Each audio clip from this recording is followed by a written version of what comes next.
Olá, que bom estar novamente com vocês aqui falando sobre coisas tão importantes, sobre o nosso emocional. E por isso eu te digo, vamos pensar? Estou aqui com a terapeuta Bia, que apresenta comigo sempre. E aí, Bia, como é que tá as coisas? Tá tudo bem, né, Paulo? E você, como é que você tá? Tô bem então, né? Melhor ainda a gente estar aqui no programa, poder fazer mais um episódio aqui do nosso programa, né? E falar coisas que podem ajudar os telespectadores aí de casa. Sim, como uma introdução que eu estava pensando aqui, Bia, a gente já trouxe tanto assunto para cá, né? Imagina as coisas que a gente já falou. Eu estava pensando a respeito disso. Quem está do outro lado da telinha, poxa, eu preciso ouvir alguma coisa. Às vezes a gente consegue contribuir, é o que a gente espera, né? Com alguma coisinha que as pessoas possam, por exemplo, captar aqui. Falamos muita coisa, né, Bia? O que você achou esse tempo todo até agora? Olha, eu não enumerei, mas eu acredito que foram várias coisas, inclusive, às vezes, no mesmo programa, às vezes a gente aborda vários assuntos, né? A gente já trouxe um assunto específico e ramifica para outras coisas que às vezes a gente fala bastante. Inclusive, tem muita gente que pede para a gente falar mais a respeito de um tema que a gente já falou, né? Sim. Isso é importante. Sim. Abuso religioso, né? Baixa autoestima. Abuso religioso é um item que todo mundo, por exemplo, fala bastante. Eu quero falar mais isso. a respeito de abuso, né? Nós queremos aqui mais falar a respeito de abuso religioso, mesmo porque o Paulo ele tem bastante seguidores que sofreram também esse tipo de abuso, né? Que são o pessoal do Mormon, uma ova, né? A galera que segue ele lá e que é bastante participativa e que ouve bastante ele. Não só no YouTube, como nas plataformas Google Podcast, Apple Podcast, Spotify. Apple Podcast, Spotify. Então, assim, nós queremos trazer mais, sim, a respeito de abuso religioso, porque tem muita coisa para falar ainda. Isso. E se for ver um ranking de assuntos que as pessoas mais pedem para a gente comentar mais, mesmo já tendo trazido esses assuntos, abuso religioso. Por conta que o Paulo... Ele já é conhecido no canal dele do YouTube, Mormon Uma Ova. Isso, Então, se você está aí do outro lado da telinha e quiser saber mais sobre isso, existe o podcast Mormon Uma Ova, Apple Podcast, Google Podcast, Spotify, ou pelo próprio YouTube ali, que às vezes a gente coloca o áudio lá também. Então segue você que quer saber mais de abuso religioso. E se você também quer saber a respeito de como pessoas ficam presas num sistema, também é um lugar bom para você saber sobre isso. Sim, porque o abuso religioso a técnica do abuso ele não se limita apenas numa denominação religiosa, né? E às vezes a pessoa acha que ela despertou, ela saiu da igreja mórmon, então ela despertou, agora ela já sabe de tudo. Não, o despertar são várias e várias vezes na nossa vida, com várias coisas que acontecem, o sistema que a gente vive, enfim, diversas coisas que não é só uma vez que você desperta. O despertar são várias e várias vezes. Inclusive, Bia, o que você está falando é muito importante. Você acredita que tem pessoas que vão até o podcast Mormon Uma Ova? Porque lá eu falo minha experiência no mormonismo. Né? Sim. Então, mas quantas pessoas aparecem de outras denominações que sofreram algo parecido e ali encontram uma certa empatia. Poxa, olha só, não sou um peixe fora d'água. Eu estou ouvindo aqui, mesmo sendo de outra denominação, algo parecido. É por isso que você falou, às vezes não se restringe a apenas uma ou duas denominações. Né? E não é só na religião também. Isso, tudo que você é preso em um sistema onde você é coagido, coerção... Sim, ali ou que você idolatra alguém... ou algo, mesmo que não seja um religioso, toma cuidado, porque às vezes você também pode estar sofrendo algum tipo de abuso e sendo manipulado, né? Grupos de estudos, às vezes até de universidades, né? Que tem alguém lá por trás que chama pessoas para estudar e daí ela começa a colocar regras, impor limites e etc., e começa a coagir e estimular, incitar, tipo assim, como é que fala? Intimidar pessoas a fazer o que você quer. Então, assim, né? Coagindo, aquela certa coerção mesmo, né? Você vai e fazer... às vezes não é só numa denominação religiosa que acontece isso. Uhum. Às vezes numa universidade pode acontecer. Então tem que ficar muito atento. Muito, muito importante. A gente pode abordar isso em outro programa a gente fala. Onde a gente vai abordar e explicar melhor. Né? Até legal, né? Mas obrigado você que comenta sempre nas redes sociais da MDTV ou no Psicanálise Play, no nosso canal aqui de psicanálise. Às vezes as pessoas vão lá, falam mais sobre abuso religioso. Então a gente deu uma pequena introdução aqui, que a gente está muito entusiasmado em trazer esse assunto, porque muita gente se interessa e pode ajudar também, né, Bia? Então, legal. Essa é uma introdução muito boa que a gente deu a respeito desse... Já pré-dizendo que vamos trazer esse assunto para cá novamente, né? Bia, a gente está trazendo aqui um assunto hoje importante. Acho que muita gente vai se identificar com isso, hein? Conta pra gente aí o que a gente vai falar hoje. Então, hoje nós vamos falar sobre como a psicanálise pode auxiliar nos transtornos alimentares. Aí entra muita coisa, hein, Bia? Né? Porque as pessoas já começam a pensar em alimento, dieta. Calma aí, tem muita coisa além de tudo que você vê nos pedacinhos das redes sociais, né? Então a gente vai abranger muita coisa aí. Os transtornos alimentares, né, Bia? Estava pensando sobre isso. As pessoas às vezes vão até em médicos, nutricionistas, né, endocrinologistas ou qualquer outro médico que vão ajudá-los em algum sentido nisso aí de alimento ou hábitos alimentares e ouvem falar sobre transtorno alimentar. O transtorno alimentar daqui, dali, ou já vi um vídeo no YouTube, em algum lugar, alguém falando de transtorno alimentar.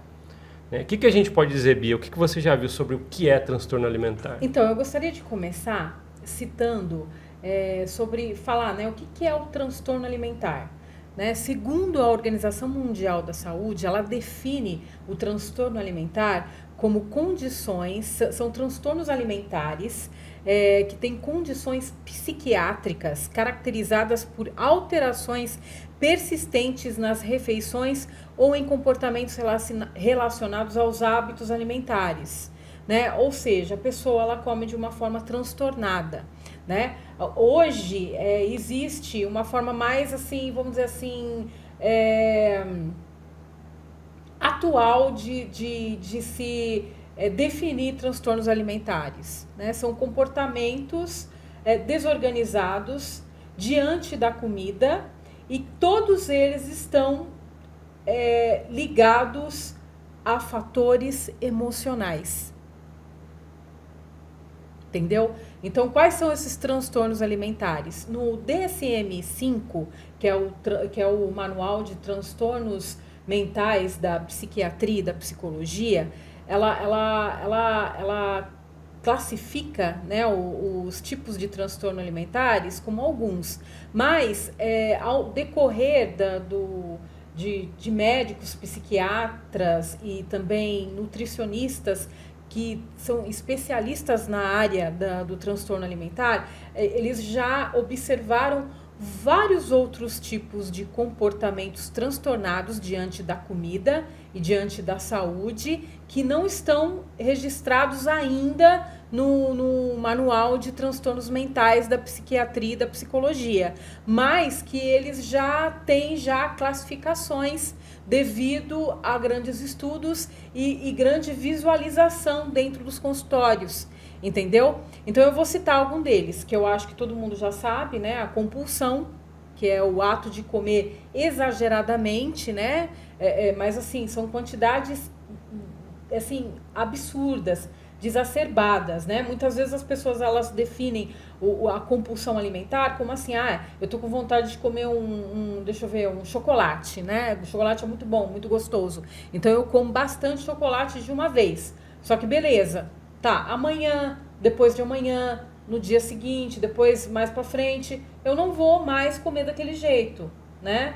Foi só uma vez, assim, esporadicamente, não repetir mais aquele comportamento exagerado de comer uma grande quantidade. Isso não se caracteriza como compulsão. Geralmente uma pessoa que sofre de compulsão alimentar, ela vai fazer isso, ela vai repetir assim em grande quantidade com muita frequência. Muita frequência. Às vezes quase todos os dias ou todos os dias. Mas uma quantidade exagerada de comida, a ponto de muitas vezes ela passar mal, tá? Outro comportamento alimentar, né, que é classificado, a bulimia, que está também relacionada à compulsão. Porque às vezes a pessoa ela come tanto, mas uma quantidade tão exagerada que ela começa a passar mal, daí ela, como é que se diz? Ela provoca nela mesma. Ela provoca o vômito para passar aquele mal-estar e também a culpa dela que ela sente depois que ela comeu toda aquela quantidade de comida. Né? E porque está muito relacionado também com o corpo, né? Dela se sentir feia. Nossa, agora eu comi tudo aquilo, eu vou engordar. Eu preciso dar um jeito. Então ela vai lá, ela provoca o vômito. Né? Isso dá uma série de problemas de saúde. Né? Problemas nos dentes, porque o ácido do estômago é um pH muito alto e danifica todo o esmalte, a esmaltação dos dentes, né? Dá esofagite, gastrite, uma série de problemas aí. Né? Enfim, o outro comportamento alimentar, de transtorno alimentar, eu falei a compulsão, a bulimia e a anorexia. Né? O que seria anorexia? Anorexia seria a pessoa ela ter repulsa por comida. Ela não gosta de comer, então ela não come. E está relacionado com outro tipo de distúrbio, que é o distúrbio do corpo. A pessoa se olha no espelho e ela se enxerga de uma forma totalmente dismórfica, totalmente fora da realidade. Ela se vê gorda, mas na verdade ela não é gorda, ela tem um peso normal. Entendeu? Então, por conta disso, ela se olha no espelho, ela vê que ela tá gorda, ela se sente feia, então ela para de comer. Entendeu? Entendi. E agora tem outros também que já são identificados, mas ainda não se encontram no DSM-5, que são a ortorexia e a vigorexia. A ortorexia é aquela pessoa que é viciada e tem uma preocupação exacerbada com o corpo e com os alimentos que ela come. Ela não come nada que não for saudável. Ela tem, mas é um exagero extremo, a ponto de, por exemplo, vou dar um exemplo para você. Ela vai numa comemoração com a família, né? Vai ter um restaurante, vai ter um banquete ali, uma ceia, e a pessoa ela se tranca no banheiro e come a marmita dela, que não sai, regradinha, bonitinha, que não sai do script dela alimentar diário, e ela finge que ela comeu na família, lá na frente, mas ela não comeu nada. Né? Ou simplesmente ela sai, ela não participa daquilo lá, dá um jeito, ou ela nem vai, ela se anula. Todo mundo da família vai e ela deixa de ir justamente porque ela não quer sair da rotina alimentar dela, da preocupação exacerbada que ela tem em alimentos saudáveis. Entendeu? Mas é uma coisa exagerada mesmo, tá, gente? Porque a gente sabe, né, Paulo, que, por exemplo, eu não estou falando que você precisa comer errado, né, que você precisa comer de qualquer jeito. Não, você precisa comer alimentos saudáveis. A gente já falou várias vezes aqui, né? Sim. Sobre alimentação saudável, comer comida caseira, comida in natura, né? Que são frutas, verduras, legumes, tirar os ultraprocessados do seu cardápio, comer uma quantidade ínfima de vez em quando, né? E dar preferência para os alimentos naturais, né? Os alimentos feitos em casa, carne de verdade, tirar os embutidos, né? Que a gente sabe que eles contêm muito sódio, que eles contêm nitrito, nitrato, que são substâncias conservantes que já foi comprovado, são cancerígenos, né? Em excesso faz mal para a saúde. Agora, e comer esporadicamente, você não precisa se preocupar, né? Porque a gente também não pode deixar o terrorismo nutricional invadir a nossa mente, porque o terrorismo nutricional está relacionado também com a ortorexia, com a anorexia, né? A pessoa fica com medo de comer, ela tem medo de comer, né? Então ela não vai comer. Agora outro importante também que eu esqueci de falar, que ainda não está no DSM, que é o vigorexia. O vigorexia, Paulo, É quando, assim, vamos dizer assim, eles falam assim que é a anorexia inversa. Por exemplo, a pessoa, ela tá sarada, ela tá bem, ela tá musculosa, ela tá super firme na academia, mas ela se olha no espelho e ela vê que que ela não tem músculo, que ela tá fraca, que ela tá magricelinha, que ela tem fraqueza muscular. Ela se vê assim. Também é uma dismorfia visual, assim, entendeu? Ela não se enxerga direito da forma real do jeito que ela é. Então essas são os transtornos alimentares que hoje a gente consegue classificar atualmente. Mas existe também o transtorno alimentar, que não é considerado transtorno alimentar, mas ele é o comer transtornado. O comer transtornado pode ter características bem peculiares, diferente de cada um para cada um. Mas eu vou dar exemplo, tá, do que eu já vi. Pessoas que comem de forma transtornada, elas não necessariamente elas têm um transtorno alimentar, mas elas têm uma relação com a comida muito conflituosa ali.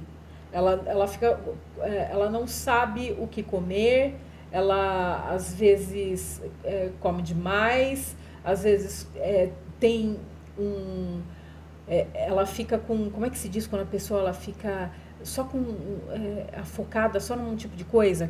Como é que se diz a palavra? Ela tem esqueci o nome da palavra. Ela fica bem direcionada no que ela quer, obsessão. Ela tem obsessão por um tipo de alimento só e ela come só um determinado tipo de alimento só. Entendeu? Entendi. Por exemplo, eu já conheci uma pessoa que ela comia quantidades exacerbadas, não de várias comidas, mas ela tinha obsessão por pão com maionese. Mas ela comia quantidades exageradas. Também estava meio relacionado com compulsão, só que ela comia só pão com maionese de forma exagerada. Ou, em vez, por exemplo, de almoçar arroz, feijão, né, um bife, uma salada, ela só quer almoçar um determinado tipo de alimento, chocolate. Ela troca uma refeição por um alimento que ela gosta muito, chocolate. Mas isso é todo dia, tá, gente? Não é esporadicamente. De vez em quando, não tive tempo de comer, não teve tempo de almoçar, comi qualquer coisinha ali. Não, é todo dia, porque ela não consegue tirar esse hábito.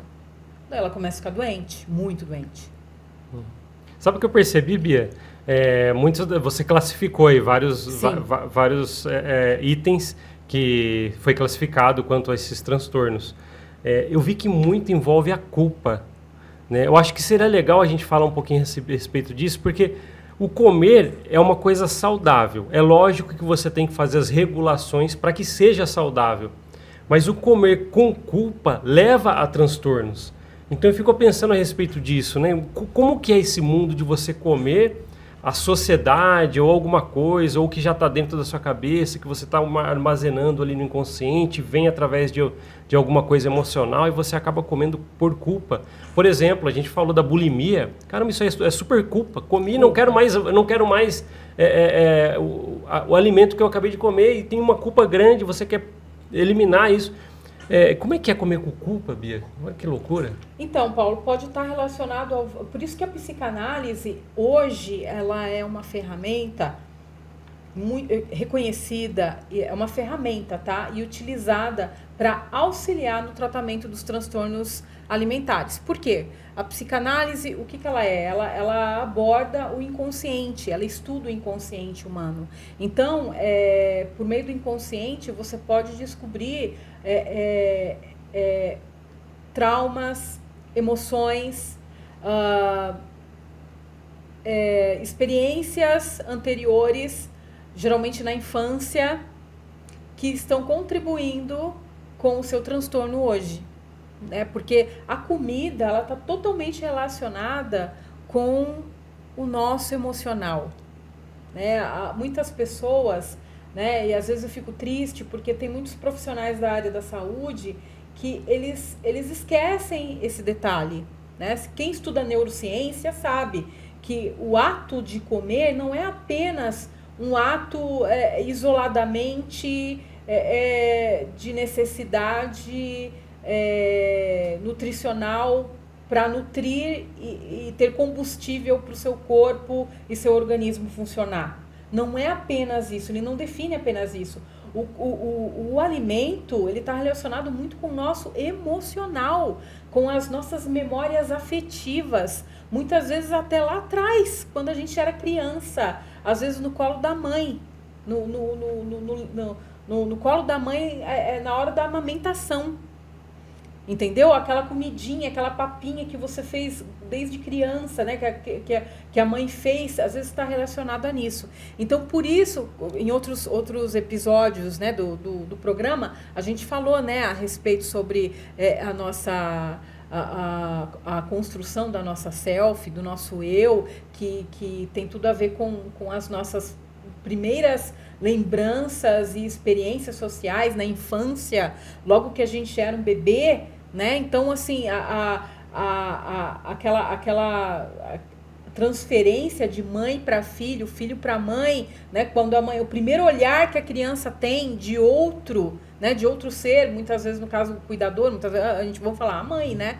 Então a mãe, a criança eternaliza aquele olhar. Então, se foi um olhar, como eu já falei aqui, um olhar de desprezo, um olhar de falta de atenção, um olhar de julgamento, né? A criança ela foi ignorada, ela foi rejeitada, não teve aquele contato contínuo de afeto, de amor, de carinho, tudo que a criança precisa para ela poder se desenvolver e crescer de forma saudável, tanto fisicamente como psiquicamente. O que ela pode acontecer? No futuro ela vai ter problemas na vida adulta, e esses problemas desencadeiam durante o crescimento dela, e muitos desses problemas podem ser transtornos relacionados à comida, como os transtornos alimentares.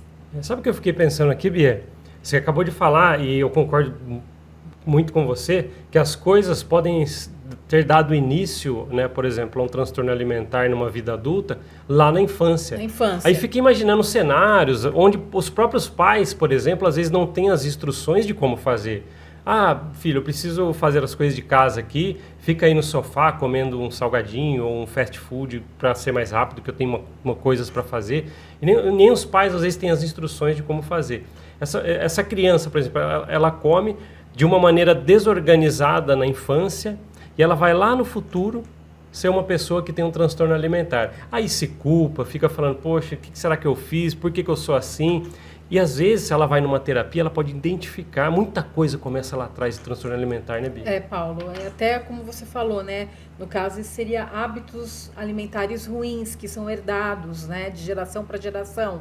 Se uma família tem um hábito alimentar ruim, vai passando de geração, né? Então, é muito difícil você cortar um hábito, principalmente aquele hábito que você teve desde a infância. Agora, se você já desde a infância já teve hábito de comer bastante fruta, verdura, legume, né? Você carrega por toda a vida. Mas ele não se limita apenas em hábitos, como eu falei também, a culpa, né?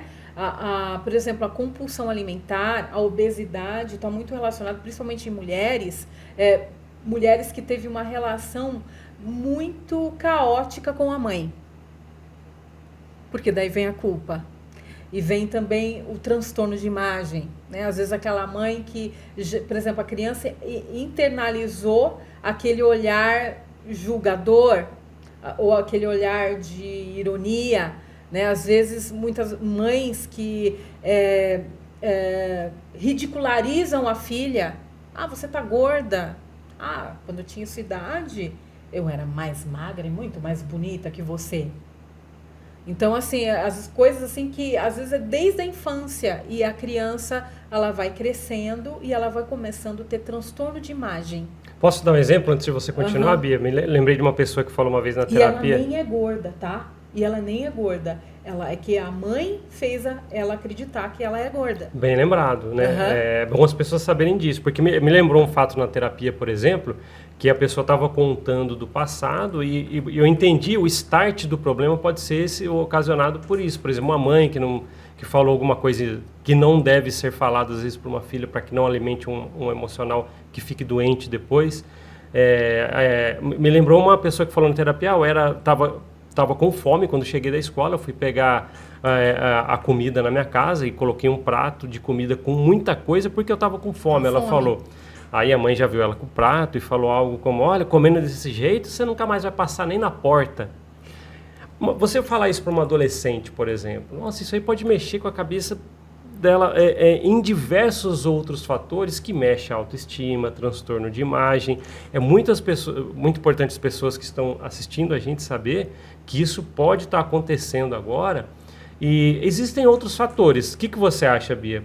Seria talvez porque pais que fazem isso não sabem como lidar porque nunca aprenderam? Ou às vezes será que tem alguma coisa interna ali com os pais para falar uma coisa que pode parecer uma maldade? Olha, Paulo, eu não sei, às vezes não é por maldade, às vezes é por falta de conhecimento mesmo. É também uma questão também de cultura, né? Cultuar o corpo magérrimo, porque a nossa sociedade, ela cultua um corpo magro, esbelto, magérrimo, principalmente para a mulher, né? E que a gente sabe que se a gente for nos parâmetros de padrão de beleza que a sociedade impõe na atualidade hoje, né? Não só hoje, mas já faz muito tempo, né, que é assim, são padrões que não condiz com a realidade de um corpo saudável. Mulheres lindas, maravilhosas, mas que muitas delas elas apresentam, quem estudou sabe, sinais de desnutrição, sabe? Então, às vezes você vê uma pessoa ali toda esbelta, parece que tem aquele porte de modelo, né? E quem olha percebe. Sim, por exemplo, porte algumas de modelo, características. Assim, tudo bem, porte de modelo. É que algumas, elas têm, por exemplo, existem na nutrição, né? Quem fez nutrição sabe que existem vários sinais no corpo que você aprende na faculdade que você pode observar sinais de desnutrição e que está na moda e que é bonito. Né? Então, infelizmente, o padrão de beleza estipulado pela sociedade, ele é doente. Ele faz as mulheres adoecerem. Então, por isso que as mulheres, vamos pensar, mulheres, né? Nem tudo que é mostrado para nós realmente é sinônimo de saúde. Eu não estou falando aqui que você precisa ser gorda, mas também eu não estou falando que gordo é sinônimo de feiura, né? Então, a gente precisa vamos pensar, a gente tem que pensar. Eu vou falar aqui alguns sinais que às vezes é considerado bonito, um padrão bonito, mas quem estudou, quem está na área da saúde, quem é médico, quem é nutricionista, sabe que é um sinal de desnutrição. Eu vou dar vários deles. Por exemplo, aqui na nossa mão, quando a gente faz essa posiçãozinha assim, forma aqui uma barriguinha, essa né? Barriguinha aqui, isso. Tá. Uma pessoa que tem isso aqui fundo é sinal de desnutrição, tá?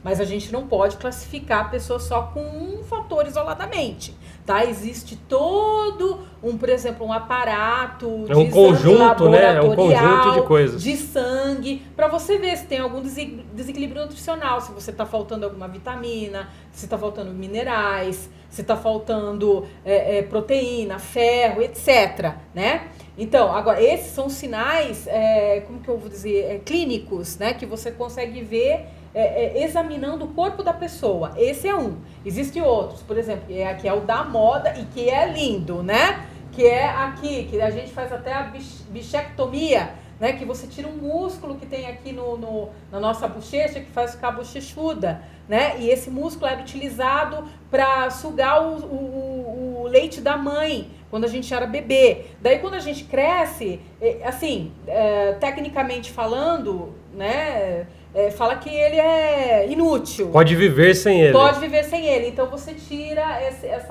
essa musculatura que tem aqui na bochecha, e daí você fica assim, né? que é lindo, né? Uma mulher linda, com fundo, nossa. Então, tudo bem, tem gente que fez bichectomia, tá tudo certo, né? Não é sinal de desnutrição. Mas muitas pessoas que têm isso naturalmente, pode ser um sinal de desnutrição. Outro também, aqui, a clavícula, né? Aquela clavícula bem aparente, né? Minha mãe falava, né? Aquela saboneteira profunda, sabe assim, aquele ossinho que você tem aqui, que você coloca aquele decote e fica aquela clavícula assim que encaixa a sua mão inteira, né? Nossa, coisa linda, maravilhosa, né? Pois é, pode ser um sinal de desnutrição severa, tá? Outra coisa também, aquela barriga zerada, que ela é pra dentro, profunda. Sabe aquela barriga profunda? Eu não tô falando de barriga tanquinho. Eu tô falando de barriga profunda, aquela que é zerada, aquela que é zero, assim, que é funda. Sabe assim, que é côncava. Tá, aquilo também é um sinal de desnutrição. Pode ser um sinal de desnutrição. Quer dizer, essa não pode não, essa é mesmo sinal de desnutrição severo. Tá? E a gente sabe que desnutrição é uma doença gravíssima, tá? Que desencadeia vários outros tipos de problema de saúde e que a pessoa pode até morrer, né? Porque se ela não come, se ela não se alimenta, o que vai acontecer com ela? O alimentar é um fator essencial para você sobreviver, né? É uma necessidade básica. Então, você precisa se alimentar. Então, esses são alguns sinais clínicos, né, de que você pode estar sofrendo uma desnutrição. Daí, eu aconselho você procurar um médico e fazer exames laboratoriais para ver como é que tá, né, seu exame de sangue, como é que tá o seu ferro, como é que tá as suas vitaminas do complexo B, né, como é que tá as suas vitaminas A, a vitamina, enfim, né, um parâmetro, a vitamina D também, que é importante, né, porque ela não é só uma vitamina, ela é um hormônio que regula os outros funcionamentos e absorções de outros nutrientes também, né, a proteína também, como é que está a sua proteína, se você está se alimentando bem, enfim, né, eu acho que eu consegui responder a pergunta. Na verdade, você colocou muitas informações às vezes aí. Eu até me perdi. Não, aqui, na né? verdade é isso aí, né? Porque a gente começou falando de culpa, né? Poxa, culpa, comer com culpa, aí você acabou fazendo umas ramificações que foram bem pertinentes quanto a isso. Bia, eu acredito que às vezes as pessoas estão em casa, estão do outro lado da telinha, né, assistindo a gente aí, eu olhei na minha barriguinha agora eu preciso correr. Não, na verdade, como você falou, é um conjunto de coisas, de fatores. E a análise do médico ainda. E a análise do médico, que você precisa ir e fazer um exame, faz um check-up e pede para ele poder medir como é que tá, né, as suas vitaminas, os seus minerais, né, porque às vezes a pessoa também tem o caso também, que eu já conheci, né, pessoas que são magrinhas, mas que elas fizeram os exames dela e tá tudo certo. Da mesma forma também que eu já conheci pessoas gordinhas, que, toma cuidado, você tá gorda, não sei o que, você tá doente, colesterol alto, triglicérides, diabetes, e daí você vai fazer os exames laboratoriais dela, ela tá melhor que o médico. Já vi casos assim. Então, ninguém tem olho clínico pra pessoa olhar pra você e falar assim, você tá doente. Vai no médico, faz os exames laboratoriais e daí sim você vai ver o que precisa, o que não precisa, o que tá bom, o que não tá. E às vezes tá tudo certo e você não precisa ficar correndo atrás, às vezes, como é que fala? De dietas restritivas que vão fazer você adoecer. Então, eu aconselho, por exemplo, pessoas que têm problemas de transtorno alimentar, né, como eu falei, a gente falou muito a respeito, né, agora do que é transtorno alimentar, o que causa, né, os sinais, etc. A gente acabou fugindo um pouco do que a psicanálise pode fazer, isso é que a né, gente quer mostrar, na ajuda dos transtornos alimentares. Ela vai descobrir qual que é o cerne, qual que é o problema, por que você está com transtornos alimentares. E muitas vezes o problema vem de lá atrás, na infância, com o relacionamento com a sua mãe, ou com os seus pais, ou com os seus cuidadores. Tá? Ou algum trauma que você teve muito grande, né, que desencadeou um problema emocional e que você está transferindo para a comida. que é o que muitas vezes as pessoas fazem, né? Quando é normal, às vezes, você tá com um excesso de ansiedade, você descontar no doce. É normal. O que começa, você percebe quando que está saindo do comum, é como eu falei, quando você começa a exagerar de forma muito frequente e começa a ser praticamente quase diária. Daí, e está afetando, às vezes, a sua saúde. Então, daí está na hora de você ver o que está acontecendo com você. O que está desencadeando esse desequilíbrio emocional para você descontar na comida. O psicanalista, ele vai detectar isso por meio da escuta e da fala. E também vendo lá atrás, né, sabendo da sua história, né, como foi o relacionamento com seus pais, como foi o relacionamento com a sua mãe, né, se você teve algum trauma, alguma coisa assim, foi vítima de algum tipo de abuso, alguma coisa desse tipo. Entendeu? Que mais que... Não, na verdade foi muito, muito importante o que você falou. Quando as pessoas conseguem olhar esses sinais, você deu vários sinais aí que a pessoa consegue ver no corpo, que são um conjunto, é lógico que o médico decide, mas tudo vai de sinais, né? Tudo vai de sinais. Se a pessoa está na casa dela vendo os sinais e incomoda ou acha que pode ser algo, tem um médico para isso. Assim como os problemas emocionais, como que a gente falou aqui. Está comendo exacerbado, está sentindo que está descontando alguma coisa na comida quando você vai fazer, não deixa de ser um conselho que eu sempre dou aqui. Vou falar de novo, Bia, estou cansado de falar, mas eu sempre falo que todo mundo deveria fazer terapia pelo menos uma vez na vida, seja por problemas emocionais aparentes ou que seja apenas pelo autoconhecimento. E se você está sentindo alguma coisa do que a gente falou aqui, o conselho é que busque terapia. Correto, Bia? Correto. Buscar terapia e também para aquelas pessoas que estão precisando, que estão assim... perdidas, não sabem mais o que comer, né? No meio de tanto...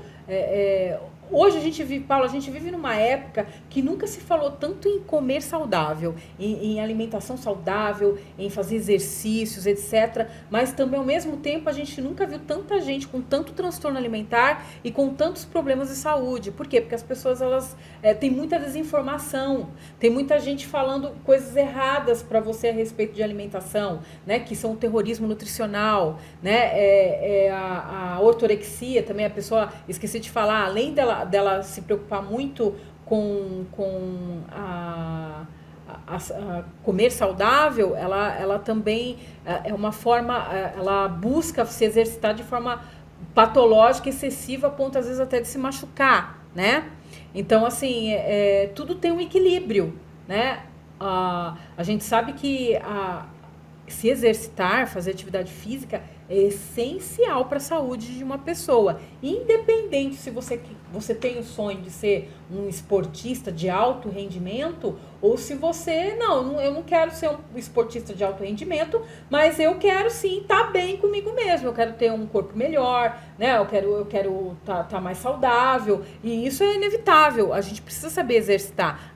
Mas eu não gosto de me exercitar, né? Mas então aprenda a se exercitar. Tem várias coisas. Você pode andar de bicicleta, né? Você pode fazer natação, você pode fazer uma dança de salão, entendeu? Enfim, zumba, enfim, você vai buscar alguma coisa que você goste, aprenda a gostar, porque se você falar que, eu não quero fazer, eu não gosto, ou eu não tenho dinheiro, daí você vai ter que ter dinheiro para pagar, como é que fala?